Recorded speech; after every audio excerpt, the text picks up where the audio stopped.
আজ একটা নতুন জিনিস বানাবো বলেই নিজেকে তৈরি করলাম অনেক মেন্টালি সাপোর্ট করে যে আজকে আমি কোরিয়েন্ডার চিকেন পকোড়া বানাবো। তার জন্য কী দরকার? কোরিয়েন্ডার।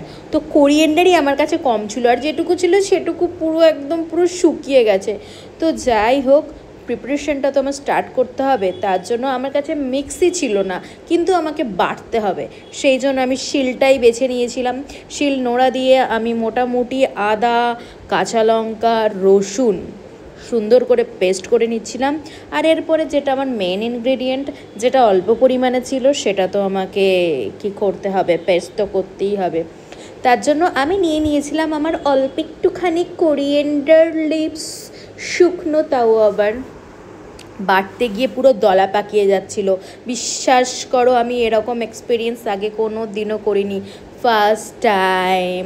তো যাই হোক, আমি কোনো রকমভাবে ঘষে মেজে নিয়ে যতটুকু হয় ততটুকু আমি কোরিয়েন্ডার থেকে জুস বার করে নিয়ে বাকিটা আমি ফেলে দিয়েছিলাম। তো এবার সুন্দর করে আমি সমস্ত কিছু মশলাটা একসাথে মিক্সড করে নিয়েছি। আর এবার যেটা মেন দরকার সেটা হচ্ছে চিকেন। তো চিকেন আমি প্রথমে ভাবলাম যে এমনি ঢেলে দেবো, যে না, যদি জল থাকে, সেই জন্য আমি হাত দিয়ে ভালো করে জলটা সেকে তুলে নিয়েছিলাম। এইবার তো আমার মশলাটা মেশানো পালা। তার সঙ্গে আমি দিয়েছি লবণ, জিরে গুঁড়ো, ধনে গুঁড়ো আর একটু গরম মশলার গুঁড়ো। আমি ভেবেছিলাম যে এখান থেকে একটু চিকেন তুলে নিয়ে চিকেন করব, কিন্তু তার জন্য আমার পেঁয়াজ ছিল না। আজকে আমি জাস্ট পাগল হয়ে যাচ্ছিলাম। তো যাই হোক, আমি এটাকে সুন্দর করে মিক্সড করে নিয়ে, আর যেটা দিতে হতো, হ্যাঁ, তোমরা যদি এই পদ্ধতিতে রান্না করো তাহলে এর মধ্যে একটু ভিনিগার দেবে, তা নাহলে লেবু রস দেবে। দুটোর কোনোটাই আমার কাছে ছিল না, তো আমি স্কিপ থ্যাস।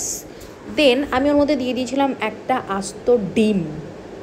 না দিলেও হতো, শুধু কুসুমটা দিলেও হতো, বা শুধু সাদাটা দিলেও হতো, কি মাথার মধ্যে আসলে পুরোটাই দিয়ে দিলাম। তো যাই হোক, এরপর একটু বাইন্ডিংয়ের জন্য আমাকে ময়দা দিতে হতো, কর্নফ্লাওয়ার দিতে হতো। আমার কাছে ময়দা ছিল না, আমি টোটালটাই কর্নফ্লাওয়ার দিলাম। প্রথমে দিলাম, দিয়ে দেখলাম একটু নরম নরম, আবার দিলাম, দিয়ে তারপরে মোটামুটি একটা জায়গায় এসে দাঁড়ালো, যা আমি সুন্দর করে মাখিয়ে টাকিয়ে নিয়ে রেখে দিলাম। তারপর কড়াইটা বসিয়ে দিতে হবে, তা নাহলে ভাজবো কী করে, এটাও তো একটা ব্যাপার, একটা ভাবার বিষয় আছে।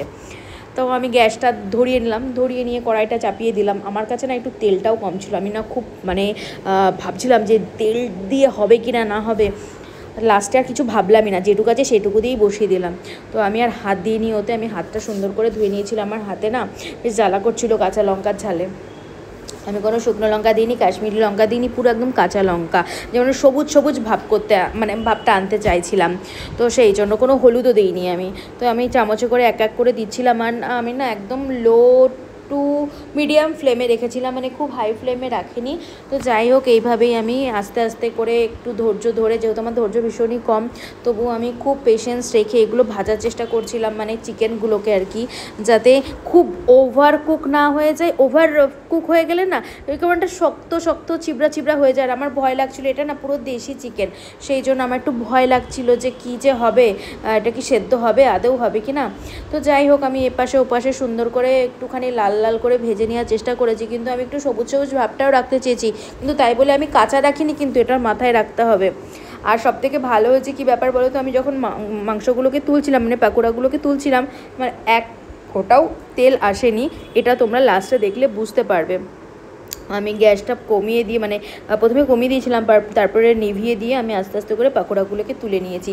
আর হ্যাঁ, আমি এর সঙ্গে সার্ভ করেছি কিষানের এই সসটা। এই সসটা সত্যি ভীষণ সুন্দর খেতে, ভীষণ সুন্দর খেতে। আমি তো ফার্স্ট টাইম ট্রাই করলাম, আমার ভীষণ ভালো লেগেছে। আর দেখেছো জিনিসটা কেমন একটা সবুজ সবুজ ভাব এসেছে। তো ভিডিওটি কেমন লাগলো অবশ্যই জানিও, ভালো লাগলে একটি লাইক, কমেন্ট, আর হ্যাঁ, সাবস্ক্রাইব করে